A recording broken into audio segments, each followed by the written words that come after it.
They accused me of trespassing on my own land. So I took down the entire corrupt HOA from the inside. What began as a peaceful weekend retreat turned into a legal and personal war, a battle for property rights, freedom, and the truth buried beneath a web of HOA corruption. It was a crisp Saturday morning when I arrived at my family's ranch. 43 acres of forested land surrounding a private lake my grandfather once fished every summer. I parked my truck under the old cedar tree, unloaded my camping gear, and walked down to the water's edge. For me, this was sacred ground passed down through blood, sweat, and signed deeds. I pitched my tent, lit a fire, and leaned back in a chair with a cold drink, ready for a weekend of silence and solitude. No cell service, no neighbors, just nature. That's when I heard tires crunching on gravel. I stood up, expecting a lost hiker or maybe a game warden doing rounds. Instead, 3 SUVs pulled up like a convoy. Out stepped a woman in heels, a clipboard clutched to her chest, and 2 men in HOA badges trailing behind her like stormtroopers. "Excuse me," the woman called out sharply. "This area is under HOA jurisdiction. You can't camp here." I frowned. "This is my land. Been in my family for nearly a century." She didn't flinch. "The lake and surrounding area fall under common recreational space per our community guidelines. You are not authorized to occupy it overnight." "Occupy? Guidelines?" She spoke like I was some criminal squatter. "I don't think you understand," I said, pulling out my land deed from my backpack. "I own this parcel outright. It's not under your HOA. Never has been." She barely glanced at it. "We've already contacted local law enforcement. They'll sort this out." And just like that, I was branded a trespasser on my own property. The police came, but so did the truth. Within 20 minutes, a sheriff's cruiser rolled up the drive. The officer stepped out, calm but firm, asking me to explain the situation. I handed him my deed and my family's land survey maps. He studied them, then turned to the HOA president. "This land doesn't fall under your jurisdiction," he said flatly. But the HOA wasn't backing down. They claimed there was a gray area, a decades-old annexation agreement that supposedly brought my land under their umbrella, though they couldn't produce a single legal document to prove it. The officer sighed. "Until that's confirmed in court, you're not trespassing, sir." Still, they refused to leave. The president stood there, seething, her clipboard now shaking in her hands. That's when I knew. This wasn't about camping. This was about control. I went back to my fire, but the peace was broken. That night, under a canopy of stars, I decided I wasn't going to let this go. If they wanted a fight, they were going to get one. Uncovering the HOA's dirty secrets over the next few weeks, I dug deep. I requested public records. I visited the county recorder's office. I spoke with former HOA members and longtime residents. What I uncovered was worse than I imagined. The HOA president, Evelyn Richardson, had quietly been expanding the HOA's territory over the years through fraudulent paperwork and manipulated votes. Properties were annexed without consent. Lakefront access rights were falsified. Maintenance fees were being funneled into beautification projects that just so happened to benefit homes owned by her family. She had even tried to reclassify my lake as a shared amenity. Without a single conversation with my family, they tried to intimidate me. Letters, fines, a cease and desist order that was laughably illegal. But I had something stronger, the truth, and the paper trail to prove it, taking them down. One step at a time, I filed a formal complaint with the State Homeowners Association Regulatory Board. I worked with a local land use attorney who specialized in HOA abuse cases. Then I launched a public campaign, complete with photos, maps, and sworn affidavits. The community started to listen. Soon, other homeowners came forward. People who had been bullied, fined unfairly, or threatened by Evelyn and her board for years. Together, we formed a coalition. We packed the next HOA meeting, and for the first time in a decade, the room wasn't filled with silence and fear, but with voices demanding change. A formal audit was launched, and what that audit revealed was devastating. Over $190,000 in unaccounted for funds, misappropriation, nepotism, false votes, fraud. Evelyn was removed, sued, and publicly shamed. The HOA was forced to return thousands in unjust fines, and legal boundaries were redrawn, clearly, permanently, and lawfully. The land was always mine, but now the power is two in the end.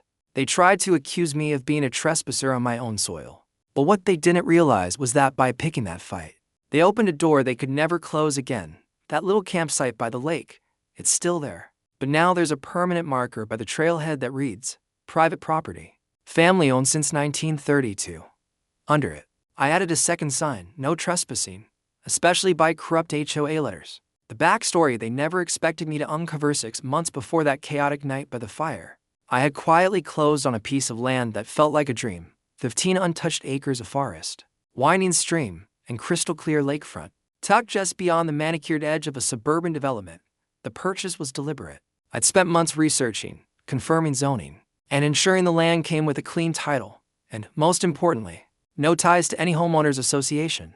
The previous owner had inherited it from his grandfather and was eager to sell it off privately. No realtors, no bidding wars, just a handshake and a notarized deed recorded at the county office.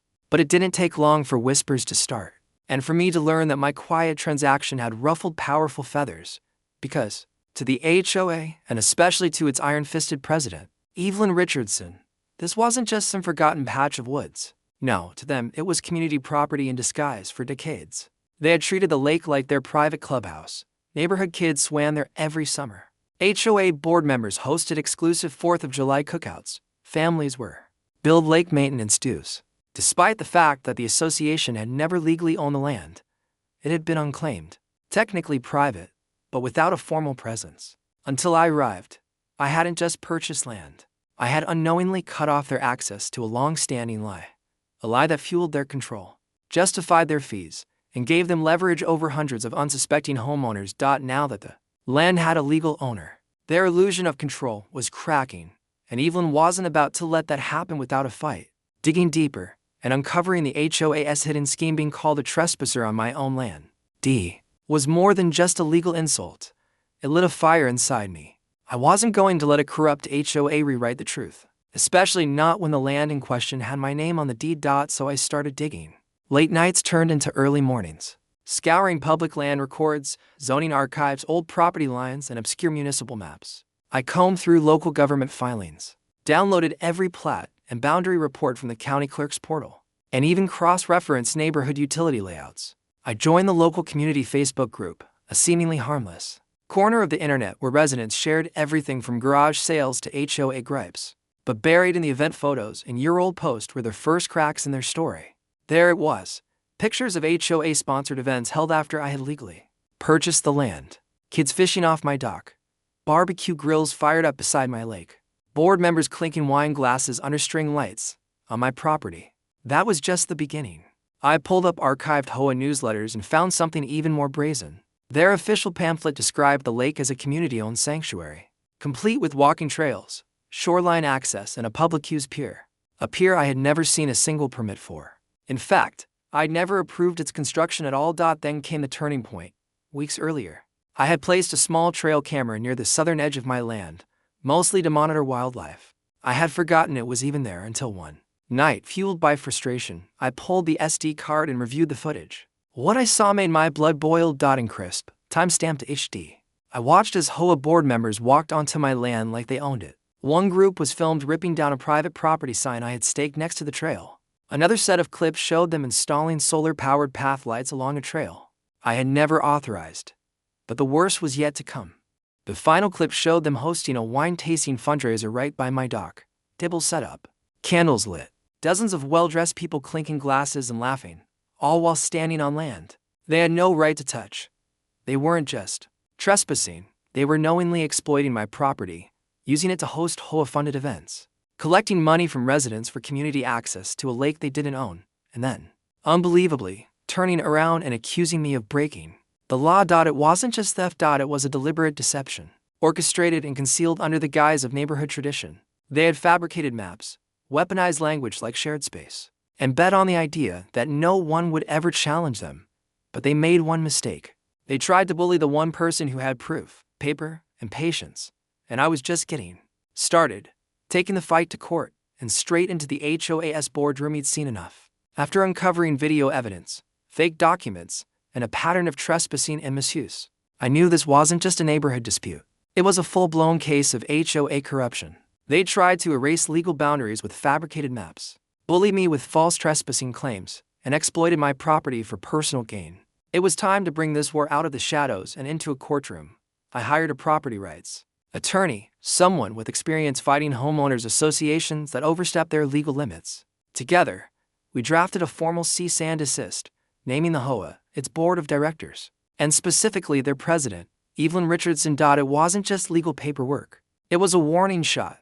But we didn't stop there. Armed with documents, security footage, and archived newsletters, we walked straight into the county recorder's office.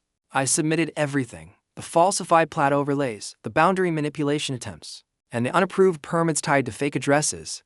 I even included social media evidence, public event invites, and Facebook photos that clearly showed the HOA continuing to use my lake after the purchase had gone through. And that's when the house of cards began to collapse.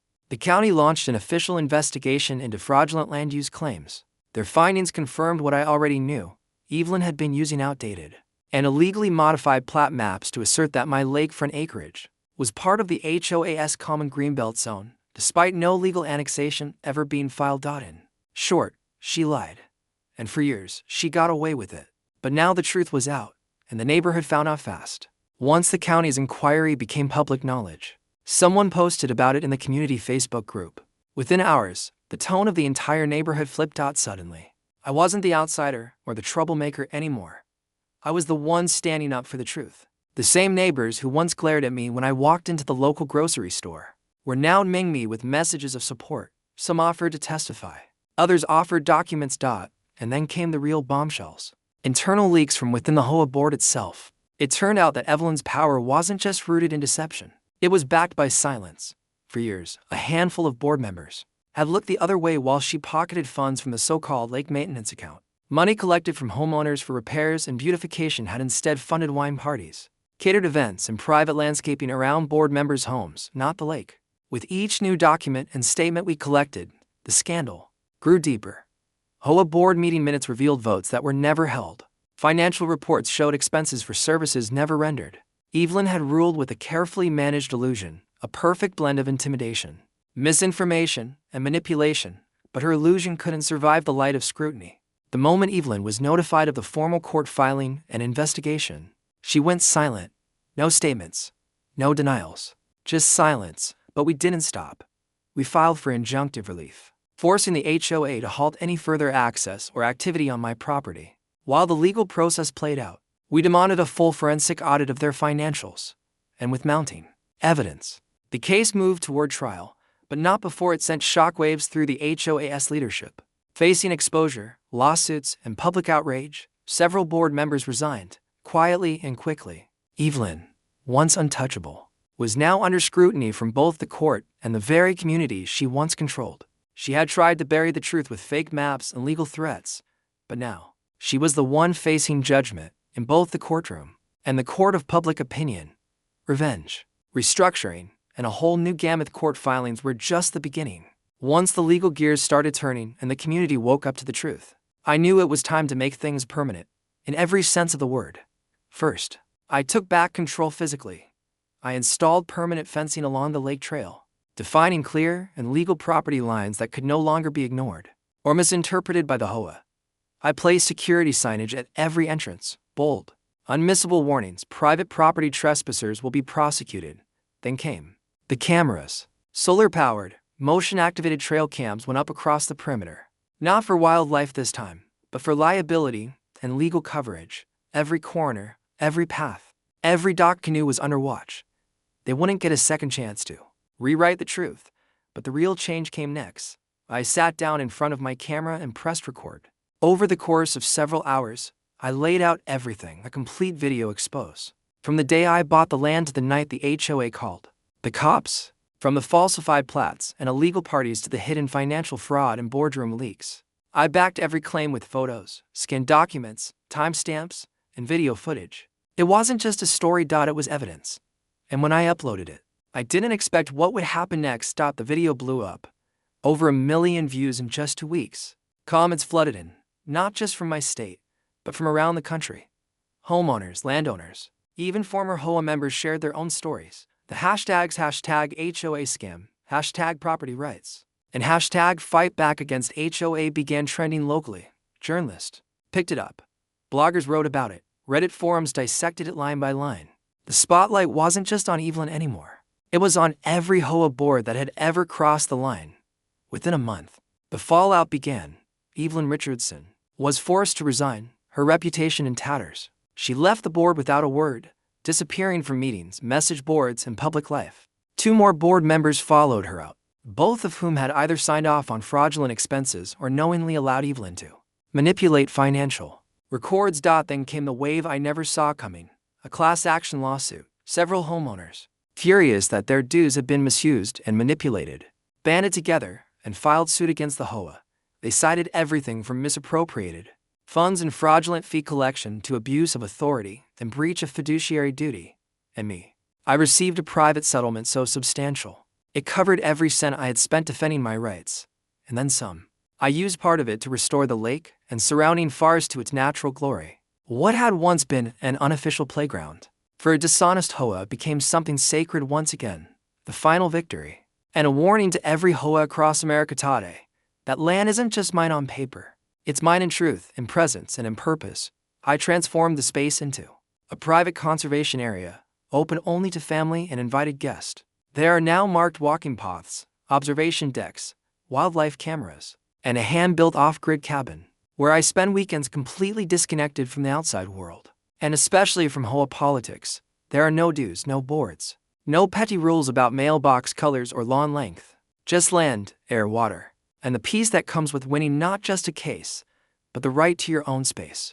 I still receive emails nearly every week. Strangers, veterans, single mothers, small-town families, all with stories that echo mine. The HOA said I couldn't build a shed. They fined me $500 for planting native grass. They called me a trespasser on the land I inherited. To every one of them, I say the same thing: stand your ground, document everything, know your rights, and never, not ever, let fear or intimidation stop you from fighting back, because the truth is, for every Evelyn out there abusing her title, there are hundreds of quiet fighters just waiting to reclaim what's theirs. And if this story proves anything, it's this: the HOA might have had the power, but I had the land. And now, I have the last word.